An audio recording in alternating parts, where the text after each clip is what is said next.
Hey guys, welcome to my channel, and obviously I am barefaced today because I decided to do more of a casual video and do a get ready with me because I'm getting ready to see Beauty and the Beast with my friend.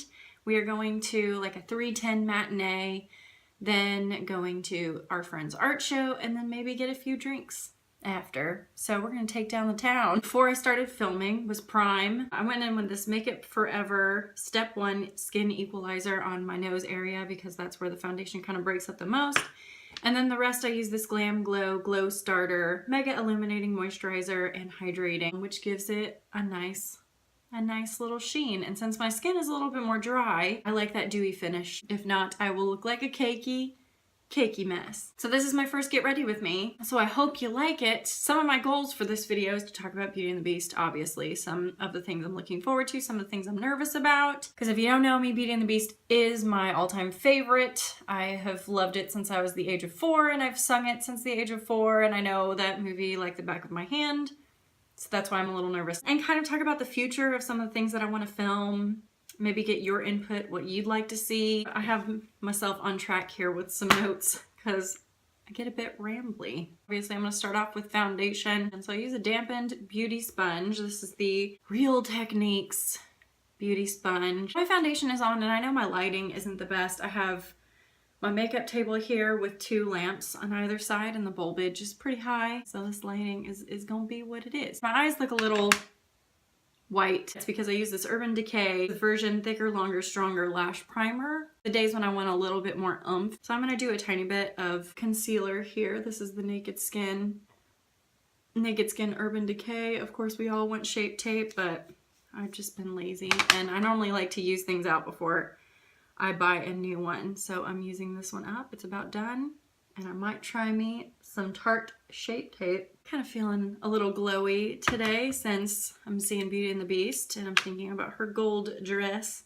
So I'm going to use some of this L'Oreal True Match Lumi. It adds a little bit of gold shimmer. I'll put it kind of where I'm going to put my bronzer. I like to set with some RCMA No Color Powder. Obviously this has made the rounds too, but I just find it just really works. And I like to first set underneath my eyes and my eyelids so that creasing doesn't happen. And a little bit on my nose, because my nose does get a little shiny. So we're gonna set this, but basically Beauty and the Beast, I have loved it since I was 4 years old.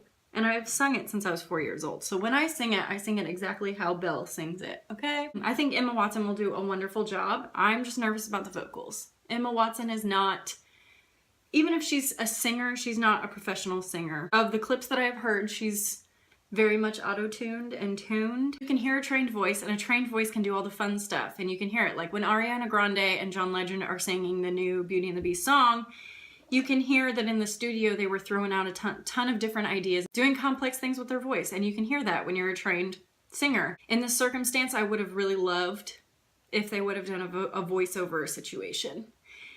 And that may be pretty controversial, but when I think of Belle and I think of Beauty and the Beast, I think of her vocals and the songs, and I feel like that will ruin some of the experience for me. So Josh Gad and the guy who's guest on, they are on Broadway, and they will kill it. I know that they will. The guy who's done Beast, I know obviously he was in Downton Abbey. They will have to tune Beast's voice anyway and put a filter on it anyway, but I am worried about that, but I'm trying not to let it ruin my experience, because I think it'll still be wonderful, but not having Belle's voice, I think will upset me, and not having it, the songs aren't exactly like the movie. So when it says the claim that this movie is going to be better than the original, I truly don't believe that. In my mind, I think it's going to be magical, and I think it's well casted, and it's going to be beautiful, and it's going to keep true to the original, but the vocals won't be the original, and the original will always be my favorite. So that's kind of how I feel. So let's get out of this where I'm looking like Voldemort real quick. I like to do a little lip scrub to get some of the foundation off of my lips, and because it feels so good to prime. The label has totally come off of this, but this is the Lush Bubblegum Lip Scrub. And also, as we're speaking about video ideas, I used to work at Lush. So I know a good amount, but I'm kind of outdated because it has been a year since I've worked there. So if you want to know about some more Lush products, I can also help you there too, because I know a good amount, I guess. It was just a fun little side job and I enjoyed working there. So now my face is set with powder, and it still has some luminosity because you can see the primer underneath, but it still feels a little cakey in person. So what I would do now is do a little bit of bronzer, which I like 2 different bronzers. I use the Too Faced Soleil Chocolate Soleil bronzer, and it is deeper, obviously. And I use this Morphe M527. And I just kind of like chisel out a little bit. And I come in with the butter bronzer from Physicians Formula, which I love this. First off, it smells wonderful. The Chocolate Soleil bronzer is more matte, so I like to, on top of it, add some sheen. My bronzer just, and the smell, just makes me want it to be spring and summer again so badly. I'm tired of the cold. So next I like to do blush. I'm trying to decide. I love the Milani Baked Blush. The Milani Powder Blush in Romantic Rose is also, ooh, it's a rose. I may have to do that for the Beauty and the Beast theme. So I'm going to go in with this. But basically, I don't want to do a whole lot of makeup stuff on my channel, but I did find JD Ray Reads had a really, really fun idea of doing makeup looks inspired by book covers, which just totally spun my brain around, because that sounds so fun. Thank you, JD Ray Reads, because that was a very, very fun idea. I know she was hesitant about posting that, but girl, that was such a good idea. So now I'm on autopilot, so I'm doing a little highlighter. This is my favorite highlighter. Becca Moonstone, obviously, as highlighters go. It's a very popular one. A little bit for my dry self to look a little bit more dewy. Some video ideas, obviously some more about reading. I'm going to do some more book reviews, and I have already been trying to beef up my book reviews. Gaming as well. I love The Sims and things like that. So I think when I first, it was my dream to start this channel. I always, for years, I wanted to. So I'm so thankful that I did, because I really enjoy it. And I enjoy talking books, and there's just so many other realms. I don't believe that I'm going to do a whole lot of makeup, like I said, but the ones inspired by book covers just sound so fun. But I just want to have one channel. I think having multiple channels would complicate my already pretty busy life. But I don't want it to get, that's the taboo of it. Do you go too crazy and make it full-on lifestyle? Or, I just don't want to betray the booktube community by starting off here and branching out into other areas, because I love video games as well, and playing video games would be very fun. I'm interested in a lot of different things, so I kind of want to branch out and do some fun stuff. At the end of the day, this is my channel, and I can kind of do what I want, but at the same time, I want it to be something that you guys would want to watch too. But I do love talking books, so that will be my main. So my go-to palette is the Modern Renaissance Anastasia Beverly Hills palette, because it is thebomb.com. I'm totally going pan on this color because it is the perfect brow bone. I'm such on autopilot because I don't even remember what I've done so far. So I like to use that as my brow bone. Go in with this tempera right here just to kind of equalize the eyes real quick. And I really love this Bonfresco, this purple mauve color, because that is all the rage these days, is that color. But I have always loved that dusty rose color. So I kind of bring it on the corners of my eye and dust it in and just sweep it above. This is just kind of like a go-to everyday look. And really, makeup just takes practice. I used to be really scared of eyeshadows, and then I got a nice eyeshadow palette, and really it does. If you get a nice eyeshadow palette or nice makeup, if you have the right tools, it just really comes down to having quality products, because these eyeshadows just blend with one another and makes my life so much easier. And I've used some crappy products, and they're very hard to work with. So now I'm coming in with this burnt orange here and bringing it in on my lid just to add a little bit of color, because I think I'm gonna add a little sparkle. And I might bring this and then deepen it up for the evening. I don't like to go too crazy during the day. Might get a little spicy here and put in some red ochre. Isn't that right there? It's kind of like a brick color, and use it underneath just because I feel like it. And dust the excess on the corners here, because why not? Why not. There are no limits here in the makeup world. So the Naked 3 palette I also love because it has tons of rose gold accents. And this glittery one in particular, I have wiped off the name of it. This guy right here, very quick, easy, use your finger, go on top, and it adds just a little bit of gold, rose gold shimmer and glitter. What do I do next? I definitely do my eyebrows because that's my favorite step. Gotta do the eyebrows. So I use this Brow Stylist Definer from L'Oreal, which I find is the Anastasia Brow Wiz dupe.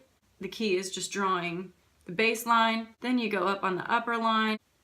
And even if you go a little haywire up here, and then you can just here and kind of flick it so that it still looks a little natural, and you can shape it. That's how I do things around here. I like to do a basic wing, and I need to get a new one of these because it is a little dull. But for eyeliner, I'm using the Infallible Super Slim Liquid Eyeliner by L'Oreal. I don't have a makeup mirror and I keep forgetting to buy one so that I can really like look in, so I go to the bathroom for my eyeliner and mascara. So I may do that and come right back. Okay, I'm back. So like I said, I used this eyeliner and I did a slight wing to it, and I used the Tarte mascara, which I'm not a huge fan of, but I'm using it up.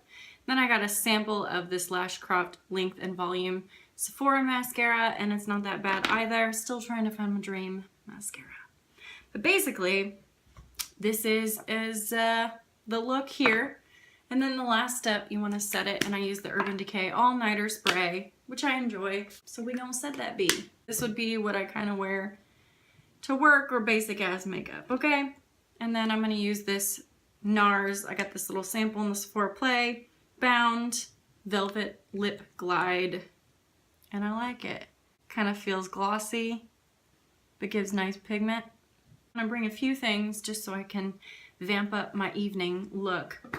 But I am excited because I have a few buddy reads lined up. In real life, my friend would like to read the Grisha trilogy, so who knows when she will buy those and get ready to go. But in the meantime, I know that G at Book Roast, she'll put a book in a jar, and then that's the book that she will read that month, and then she does a diary or a log of when she's reading it. So I am also going to read The Darker Shade of Magic book by V.E. Schwab, and that is a series. I will be able to actually watch her book diary this time, so I'm very excited. Elliot Brooks, she is also a YouTuber that I really enjoy, and we are going to read A Court of Thorns and Roses at the end of the month, next month. So those are my buddy reads. You know, if there's a book that I want to read and you want to read it, we can talk about it and we can be buddies together reading it.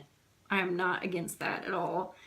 So this was kind of my little get ready with me babble. I do, you know, wanted it to be more casual and for you guys to hang out with me in this horrible lighting. Well, I don't even know what time it is because I'm using my phone to film this. So hopefully I am on track, and I'm gonna go get some candy and bring some water bottles, which I am that person. Okay, I am a mom without kids. I am proud of that fact. I'm always prepared, and I feel like my boyfriend makes fun of me, but he doesn't make fun of me when we're at the movie theater and I have his favorite candy and a water bottle. And he'll say, I'm thirsty. Oh, I wish I had my favorite candy. Boom, boom. He's not laughing then, is he? No. I think he's coming to my side and understanding that being prepared, he appreciates it. He better freaking appreciate it. You know what I'm talking about? So if anybody else is like that, I like to come prepared with snacks and I hide them in my purse. This lighting does not do anything for me. Maybe if we go in front of the natural lighting. Nope. There we go. Maybe a little bit. What do you think, bub? I'm going to end this video right here. I'm going to go see Beauty and the Beast, and I will let you know what I think. And I'll just be keeping reading. Let me know if you have any video ideas down below, or any of these sounded good to you, or if I'm getting too complicated. I don't know. Love you guys, and I'll see you in my next video.